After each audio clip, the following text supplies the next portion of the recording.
बिस्मिल्लाहिर्रहमानिर्रहीम। अस्सलाम वालेकुम। कैसे हैं बच्चों आप? अल्लाह ताला आप सबको अपने हिफ्ज़ व अमान में रखे। जैसा कि आप सब जानते हैं, मैं आपकी इस्लामियात की टीचर हूँ। आज हम जो पढ़ेंगे उसका उन्वान है अरबी हरूफ़े हिजा। किसी भी ज़ुबान में इसके हरूफ बुनियादी हैसियत रखते हैं। उर्दू में इन्हें हरूफ़ तहज्जी कहा जाता है और अंग्रेज़ी में इन्हें अल्फ़ाबेट्स कहा जाता है। अरबी हरूफ़ हिजा की तादाद जो है वो 28 है। अरबी हरूफ़ हिजा को दुरुस्त तरीके से अदा करना बहुत ज़रूरी है।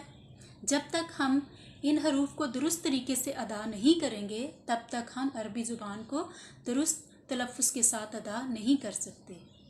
जैसा कि हम सब जानते हैं कि हमारी आखिरी किताब कुरान पाक अरबी ज़ुबान में नाजिल हुई, इसलिए उसे दुरुस्त तरीके से पढ़ने के लिए इन हरूफ को दुरुस्त तलफ़्फ़ुज़ के साथ अदा करना बहुत ज़रूरी है।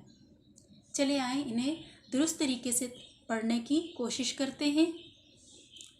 अलिफ,